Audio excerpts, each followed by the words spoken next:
Today, I want to talk about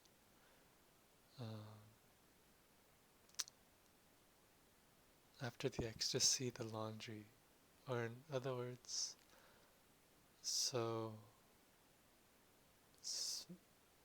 we've recognized that we are not who we really think we are. In other words, that this sock puppet or avatar that is known as Michael is not really what is running the show. There is no Michael to be doing any of this. And then there's this quality of just being able to rest in the already awake, flowing nature of experience. And I think this is where awakening is moving towards. That this movement away from guru devotion of another human being and towards interpersonal devotion, interpersonal connection, and seeing the gestalt, the whole of that. So the practice, the play structure that grounds me in this is parts work. And just like how one of my parts interacts with another part exemplifies how Michael the sock puppet may interact with people outside the other experience. I just use air quotes, and I recall my teacher saying how frustrating it is for him to hear or see air quotes all the time. But anyway, so yeah, the how one of my parts interacts with another part exemplifies how Michael the sock puppet may interact with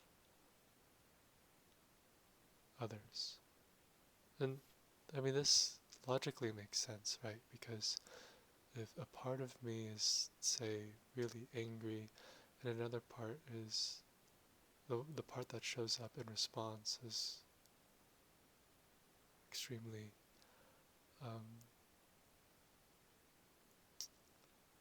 meek to that anger, just allowing it to do whatever it wants, then when I experience others' anger, that part of me is what emerges from this flow,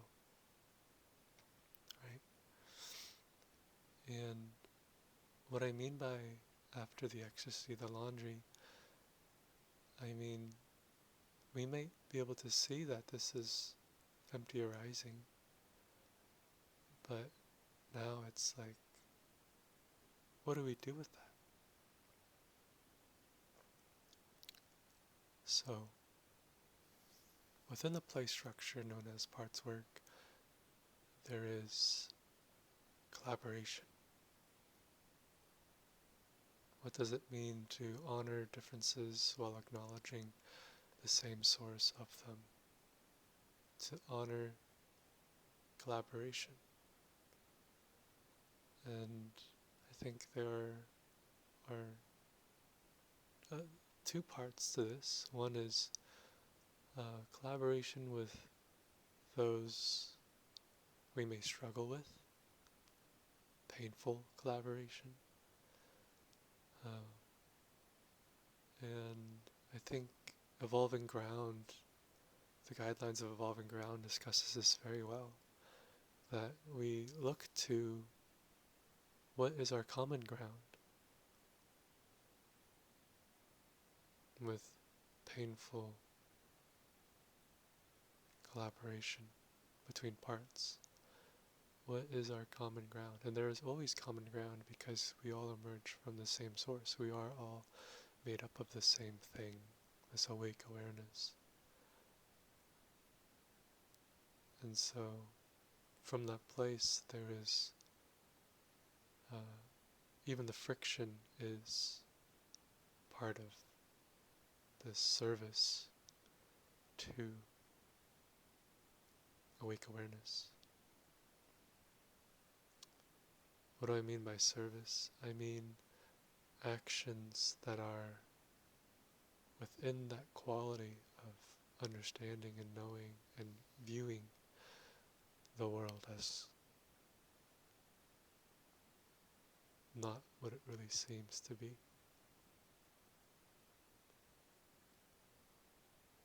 So, when two parts recognize their common ground and move from that position, then there is this emergent direction of understanding. There is this feeling of togetherness, even within the difference. And then there comes the next part of this, which is collaboration with those that are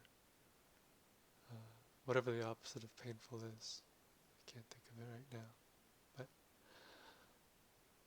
this type of collaboration between parts, and thus between self and other, looks like what Tasshin talks about as fun, feasible on one hand, beneficial, and admirable is almost the word. I'll have to remember, but it's this A word that has to do with like aspiration in a way. It's beneficial and aspiration admirable, stuff like that. And then that this project is U-shaped. It is this quality of me, what I would do, what you would do, U-shaped, what we would do. So this is something I'm excited to keep trying on. I mean, to build a project, to have something that I want to bring into the world in service of awake awareness. And the collaboration aspect of this is the heart space connection. That is asking for help with this project. So there's specificity based on Tasshin's model. There is asking for help from the heart space. And this is about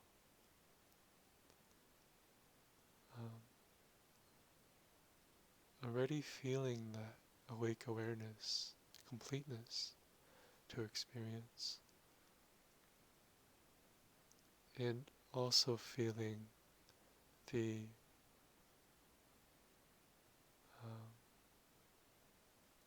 natural tendency to then ask for help, to continue to experience this awake awareness.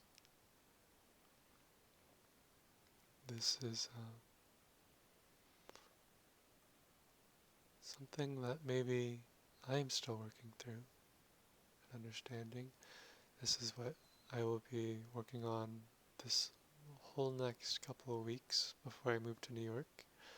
What it means to collaborate on a project and ask for help in doing that project. But what I can say is, from the meditative experience, from the internal experience, my project is to serve source that is specifically me shaped in the ways that I do it. And when that part of me, deeply motivated to do that, asks for help, then the parts of me that have other motivations will want to help. For instance, for whatever reason, I have a deep karmic experience with romance, what it means to find the one and have a soulmate, and so on and so forth. When I come from awake awareness, there is this understanding of completeness, that yin and yang are already two lovers completely here, and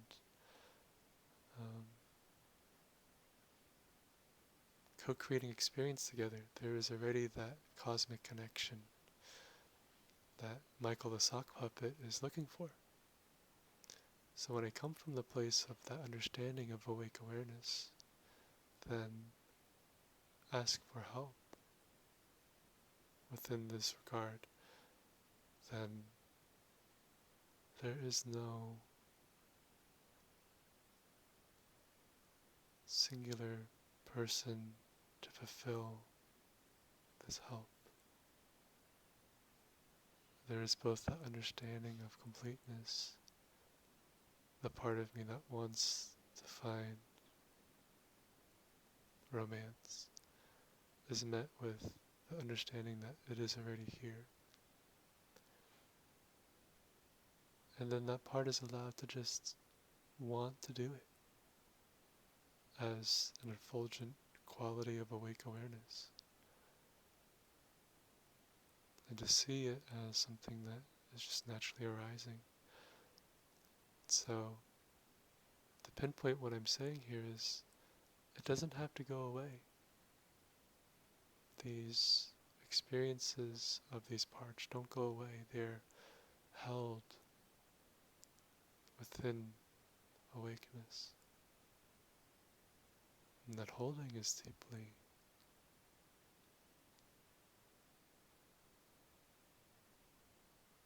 enjoyable.